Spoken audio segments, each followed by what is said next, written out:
Hello friends, I have a little project here that I've been thinking about for a while. This is a piece that I found at Goodwill. It's still got the tag on it. It's a little jacket that's 100% silk. It's kind of a summer weight thing.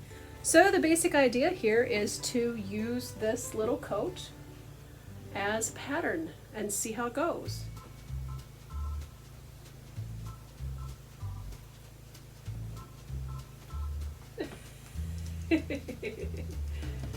It's time to give it a whirl.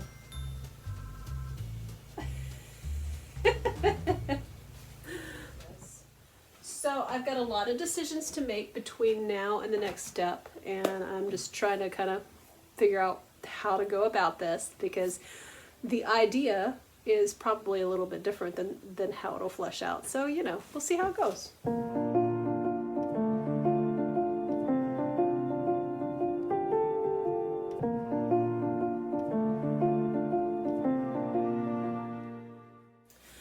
Okay, I've got some fabric here that is left over from a project I did ages ago, and it's just scraps. It's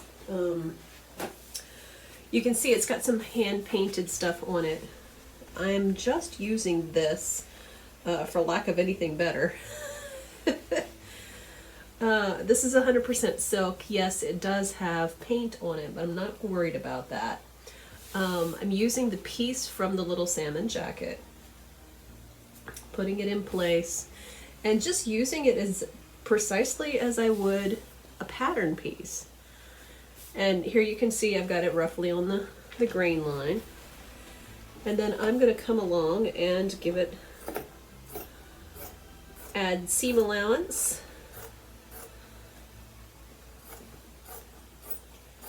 And just cut it out gently, kind of watching that line so I don't miss it.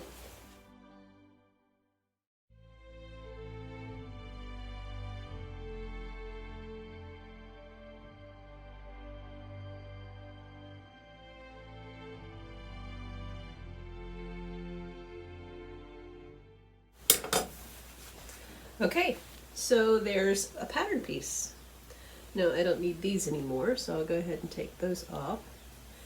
And then I use this as a foundation. I will iron it first, but I use this as a foundation to sew the pieces of silk to. So aside from a little bit of paint in here, which will act maybe as a little bit of interfacing, and I don't know, I kind of like the shimmer. There's some of these are really super sheer silks, so there's a possibility that some of this might show through. I don't know, we'll see. But yeah, this is my foundational piece now for the collar on the side, like so. Okay? Okay, so this is a project that I've been thinking about for a while. I haven't really known if it would work or not, but I purchased a little silk jacket from, I think, Goodwill or somewhere for like $5. And I went ahead and cut it apart. So you can see this is what the piece looks like. It's got a little bit of a backing to it. And I've got them all laid out here. And what I've done is that I cut from some scrap silk I had, I cut a backing piece. And then, oops. And then I began the process of sewing fabric to this backing piece. So you can see this is kind of a log cabin style combination of silks. And so I've raided my my boxes that have a bunch of hand-dyed silk, so you'll see a bunch of that in here, and the ties. I have raided the box with the ties. So I got this far on this piece, and I have a little bit, you can see the bright red at the bottom, that I have a little bit more to go. But so far 100% silk, just a little bit wonky. I don't want it to be perfect. I don't want it to be, to look, it's a very much a improvisational style of sewing. So it's just kind of joyful and fun. I've got this piece, which is a back piece, probably 2/3 done. I've got this little back piece, whoops. I have this little side back piece done. You know, it's just stripes of various silks that I have had here on hands, some of it for neckties, some of it from other projects. So that's one side piece. There is a front piece, and you can see I need to go a little bit further on that one. So, and then I have this piece, which is actually the lapel, which will go like so. You know, be trimmed all up and everything. So I got a little bit further to go here on the lapel piece. And then, you know, sleeves, that kind of thing. So basically I am not quite halfway. Now, a while back I was weaving with these little pieces of silk in something. I don't remember what the project was, but I had a good bit of this stuff left over, and that's where I'm reaching for in my project now. Unfortunately, some of this stuff is just too thin, and I can't sew it with a seam allowance and have anything left. So I'm trying to figure out quite how that will work. It may just be that some of it really does need to stay as yarn. And then I've got tie bits, and you know, some of it's a little wider and is useful for this kind of scrap quilting, but for the most part, there isn't a whole lot in here. I know it looks like a lot, but because I cut it so thin, because I was expecting to use it for weaving, not all of it is going to be useful for this. So I'm a little disappointed, but again, I will probably weave something again with that color combination that will be lovely.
I'm getting more adventurous as I go along. I kind of was starting to run out of tie colors that were really precisely within the color range I wanted.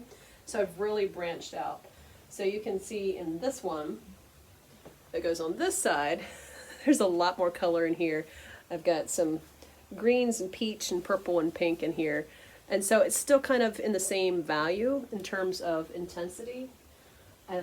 Keeping the colors light, especially towards the top, and then darkening towards the bottom of the garment. Okay, so this is the collection. Now originally I started out with silks that I had cut to use in weaving, and so some of these have are very skinny. And I found pretty quickly that those were too skinny to be doing the way I'm doing. Now I do have, I don't know, a couple of yards of this, which is a beautiful silk that I dyed by hand years ago, and I can tear strips of that. Now I do have to double them up because they're so sheer. I mean, look at this. They're really sheer, but so pretty. And so I'm pretty confident that I have enough fabric. It just may end up looking a lot like sleeves that are just this. I don't know. We'll see. But I still have ties, and I even have picked out a red, just in case I kind of have an idea that maybe some little touch of something unexpected in there is a good idea for something that has taken so much of my time. For it to be, to have an unexpected quality about it is an idea I'm really toying with. So I do have some red in there. But yeah, I spent some time yesterday looking through my tie collection and picking out others that I thought would blend. So the color range of the project has broadened. It started out as being kind of turquoisey, lime, and green and that kind of thing, but it has definitely broadened out since then. And who knows? It may broaden even further. So I'm hoping that between this and the box of ties that I have in the other room and the ones that I've already got here cut up, that I will be able to finish the sleeves as well. So we'll see. But so far it's been, so far it's been just like piecing a quilt, except that I'm looking forward to being able to wear this one. And that, I think, is going to be the fun part of this project, is that it actually will become a piece of wearable work. And that's new to me. I mean, I've quilted for years, but being actually able to wear the garment in the end, big time bonus. So I think this is fun. Let's see how it goes.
Another discovery here as I'm doing my genealogy. I just read a letter written by my ancestor, who was a Mennonite Bishop John M. Brenneman, born in 1816, died in 1895.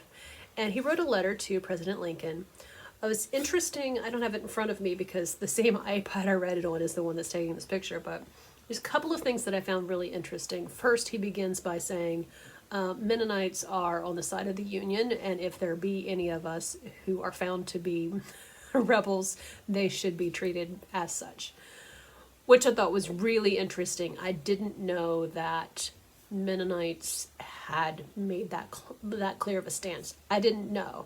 You know, this is not something I studied, so I didn't know what the actual history was with Mennonites. He says a couple of things. One, that Mennonites believe that it's wrong to take a human life, and that he actually says we hold no ill will, or we don't think we're better than other denominations. This is just, they need to deal with God based on their own conscience, but as for Mennonites, we believe that taking another human life is a problem between us and God, so would be a problem between us and God. So it's really quite an interesting thing. It's long. And at first I was like, get to the point. But he does come around to say, please release us from this responsibility to serve as Union soldiers because it is against our conscience to do so.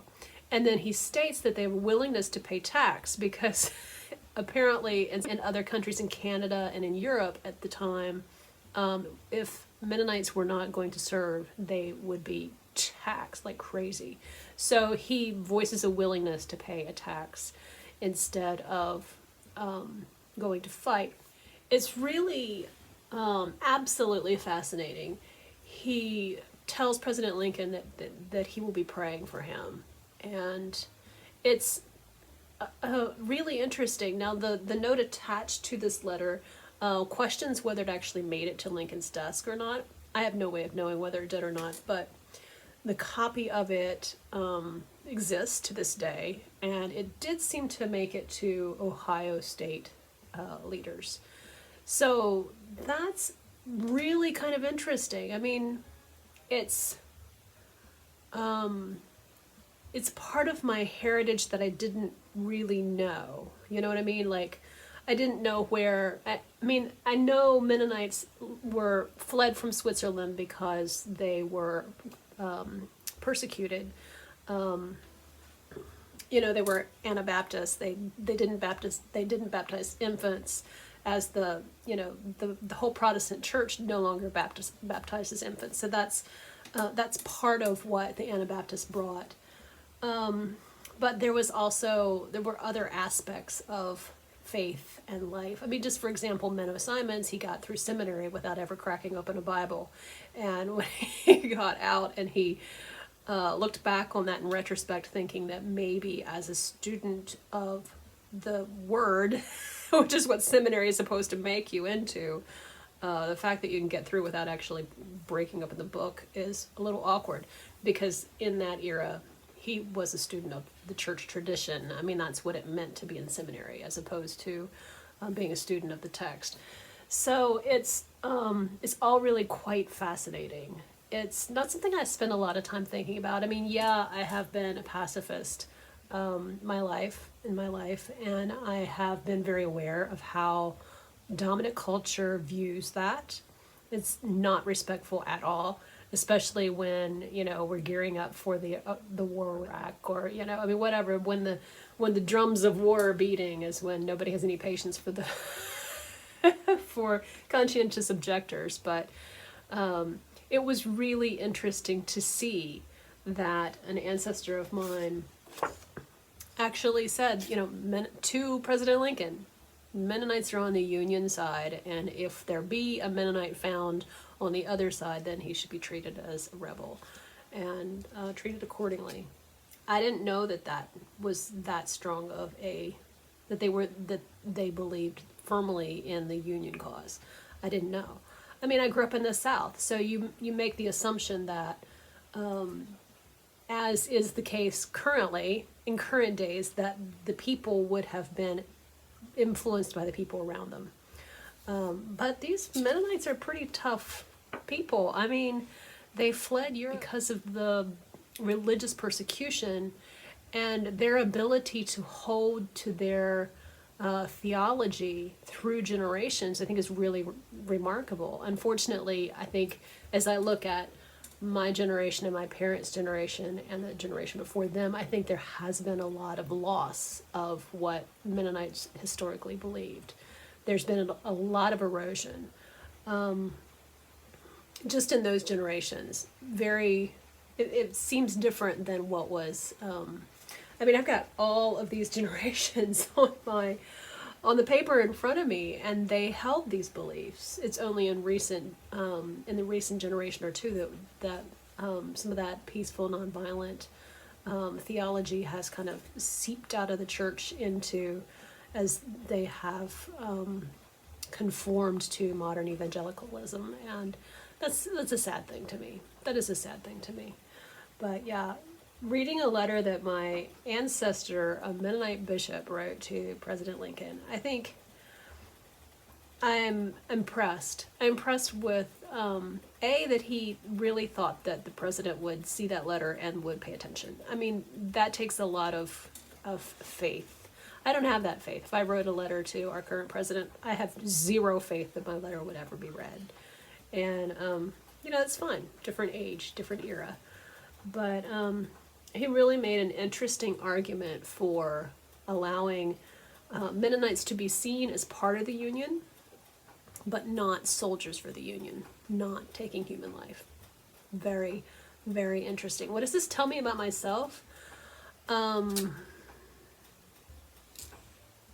just glad to be descended from courageous people, because anytime you hold a view that's so countercultural, it takes an internal fortitude to hold it and to keep it and to be who you are in the face of all of the stuff that's thrown at conscientious objectors, because there's an awful lot of mockery and the whole 9 yards, all the usual stuff, especially when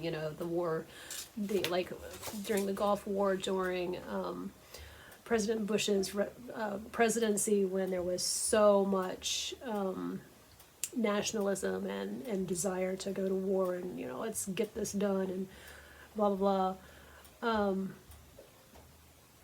Those are times when it's hard to be a pacifist.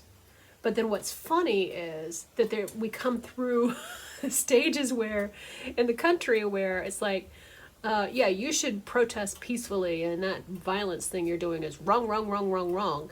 That we tell our own American citizens, but the second somebody else provokes us, you need to fight, you have the courage to fight. If you don't, you're a coward. And talk about mixed messages. It's just really intriguing to me. So yeah, I got to read the words from my Mennonite Bishop grandfather. I don't have written here what number he is.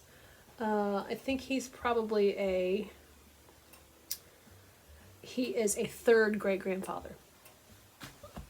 So yeah, my third great-grandfather, Mennonite Bishop, wrote to President Lincoln, "We are on the side of the Union. Tax us if you must, but please don't make us kill people, because that is against our conscience." And I don't disagree. I don't disagree with that at all. I'm not crazy about the taxes either, to be honest, but, you know, it's one of those things. It's as certain as death. Thanks for watching. I really appreciate it.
Thank you so much for listening. I really appreciate it. Like if you like, subscribe. I'd love to have you hang around with me this year. And yeah, there's going to be some links to some cool things in the description. You can learn a little bit more about our tiny house experience in the description. You can find a link to the Smart Sexy Small House vlog, which is where I put all the stuff I did about renovating that room upstairs. The textile studio is in that playlist. And then there is the Faith, Art, and Tiny Houses podcast. You can see back episodes there, but I'm going to be revamping that in the new year, and some really cool content coming your way on that. I don't know if you're listen to podcasts or not, but that's a pretty cool medium. So yeah, thanks for being along for the ride this year, and I will see you next time. And right now, I don't know what the next time will be, but I'll be here, and I would love to have you join me. So thanks so much for listening. Ciao!